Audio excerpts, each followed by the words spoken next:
안녕하세요. 제주 동안의 중심, 동안상의 피부신 닥터 송입니다. 오늘은 동안상의 피부신 14번째 이야기, 실리프팅에 대해서 이야기를 나눠볼까 합니다. 자, 우리 20, 30대 여러분들, 나이도 어리고 피부도 탱글탱글 좋은데 유독 팔자주름이 깊어서 고민하시는 분들은 이 영상을 끝까지 지켜봐 주시길 바랍니다. 저는 20대인데 팔자주름이 너무 고민이에요. 어린데 실리프팅 해도 될까요? 화장하고 웃을 때 불독처럼 보여서 정말 고민이거든요. 자, 끌어올려님, 현재 20대 후반입니다. 지금 제가 봤을 때 본인의 피부 탄력도는 여느 20대 후반처럼 어느 정도 탄력도가 좋아 보입니다. 아마 본인이 고민하시는 그 부위는 어릴 때부터도 팔자주름과 불독살이 좀 보였을 텐데 그렇지 않나요? 네, 맞아요. 지금 20대 후반에 끌어올려님이 고민하는 그 부위는 본인의 타고난 얼굴의 해부학적 구조와 관련이 좀 있습니다. 유난히 팔자 부위에 지방층이 두껍고 그리고 바로 코 옆 팔자주름이 시작되는 이 부위가 다른 사람보다도 원래 조금 낮은 케이스입니다. 여기 팔자 부위 옆에 무거운 지방, 꺼진 코 옆 부위, 그리고 팔자주름선, 그리고 20대 후반부터 진행되는 앞볼 부위의 탄력 저하는 이 부분들이 모두 함께 진행되고 있습니다. 여기서 제가 질문 한 가지 드리겠습니다. 끌어올려님, 지금 본인이 고민하시는 그 부위를 해결하기 위해서 그 전에 뭔가 시술 같은 걸 받아보신 적 있을까요? 네. 슈링크, 인모드 네. 해봤는데 솔직하게 크게 좋아지는 것을 못 느꼈어요. 그래서 실리프팅을 하면 좋아질까 해서요. 필러 하자는 병원도 있긴 했는데 전 사실 필러는 무섭고 싫거든요.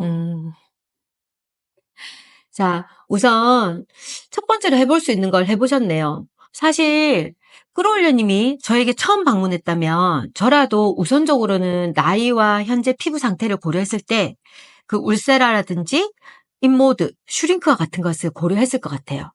허나 현재 그것을 받고 난 후에도 큰 만족도를 못 느끼는 상태이고 그러면 이제부터는 실을 고려해 볼 수가 있습니다.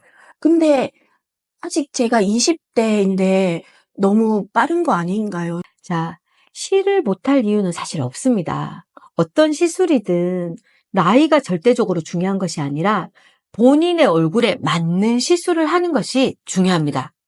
현재 본인 1차적으로 통증도 별로 없고 부작용도 별로 나지 않는 그러한 1차적인 시술을 했지만 만족도가 없고 그러면 이제 우리가 고려해 볼 수 있는 것은 사실 실리프팅과 팔자 부위의 필러인데 본인은 필러가 너무 싫으시다면서요? 네, 무서워요. 자, 필러가 사실은 그렇게 나쁜 것도 아니고 적절한 부위에 잘 써주면 너무 효과를 잘 볼 수 있는 것임에도 불구하고 필러 자체를 너무 겁내하시는 분들이 있습니다. 그런 분들께는 저는 굳이 필러를 권하진 않습니다. 왜냐하면 요즘은 필러를 대체할 수 있는 것들이 너무 많이 나왔고 필러의 부작용을 너무 무서워하시는 분들에게 굳이 필러를 굳이 사용할 필요는 없습니다. 자, 그러면 이제 우리가 생각해 볼 수 있는 것이 바로 실리프팅입니다. 저 실리프팅 해도 되나요? 네, 지금으로서는 실리프팅이 우선입니다. 물론 저라면 엘란세 또는 주베룩 볼륨, 스컬트라 이런 걸 함께 써주면 더 좋겠다라고 생각을 하긴 하지만 그래도 현재 나이와 그리고 피부 상태를 고려했을 때 가성비 있게 실리프팅을 우선적으로 고려해 볼 수 있을 것 같습니다. 겁내실 필요 없습니다. 여기서 중요한 것은 어떤 실을 어떻게 넣느냐입니다. 끌어올려님이 고민하시는 지금 이 최대 고민거리 팔자주름을 자 손으로 당기듯이 이렇게 원하는 거거든요. 근데 여기서부터 아주 무리하게 코고실로 이렇게 당기는 것은 저는 비추입니다. 그렇게 막 당긴다고 해서 당겨지지가 않습니다. 저라면 실루엣 소프트와 캐번, 잼버 이 세 가지를 적절하게 이용을 해서 콜라겐 생성을 도우면서 리프팅을 하겠습니다. 여기 이 부위의 살처짐을 요런 느낌으로 바꿀 예정입니다. 사실은 이 상태가 가장 자연스럽고 대부분의 사람들이 원하는 것인데 이렇게 만드는 것이 마냥 쉽지만은 않아요. 이 지방층의 분포도, 두께감, 해부학적으로 꺼진 부위, 팔자 주름선, 앞볼 꺼짐까지 다 고려해서 복합적인 시술을 해야만 합니다. 그래서 아까 제가 말씀드린 대로 실내소프트와 잼버, 캐번을 이용해서 가장 요러한 모습에 가깝도록 바꿀 예정입니다. 하지만 우리가 무한대로 모든 것을 할 수 있는 것은 사실 아니잖아요. 그래서 그때그때 얼굴에 맞게 가장 우선적으로 최선의 방법을 선택을 할 줄 알아야 합니다. 끌어올려님은 이미 리프팅에 도움이 되는 탄력 의료기기를 1차적으로 사용을 하였고 이제는 실리프팅을 받으실 차례입니다. 물론 아주 만족도가 높으실 수도 있고 아니면 생각보다 여전히 조금 보여요 라고 말씀을 하실 수도 있겠지만 지금 의사인 제가 판단하기로는 실리프팅을 하시는 것이 도움이 됩니다. 실리프팅을 너무 어릴 때부터 하면 나중에 더 처지지 않나요? 라고 물으시는 분들이 있는데 얼굴 라인도 피부도 탄력도 어릴 때 좋을 때 관리를 하셔야 유지를 하실 수가 있습니다. 실리프팅을 얼굴에 잘 맞게 받으시면 탄력도가 엄청 좋아지는데요. 탄력이 좋아지면 인상이 밝아지고 생기가 있어지면서 기분도 막 좋아지고 더 예뻐 보이게 된답니다. 자, 그리고 한 가지. 간혹 실리프팅을 하고 난 직후의 사진을 가지고 실리프팅 잘 되었지라고 말씀을 하시는 분들이 계시는데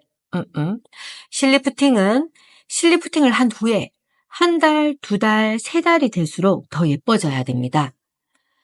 실리프팅을 받고 나서 붓기가 빠지면서 얼굴 라인이 좋아지는 것을 확인할 수 있어야 되고 시간이 지나면서도 시술에 대한 효과를 느낄 수 있어야 잘된 실리프팅입니다.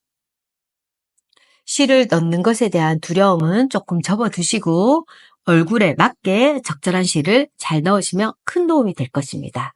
무조건 V라인이 아니라 예뻐지는 방향으로 제발 실리프팅 하시기를 바랍니다.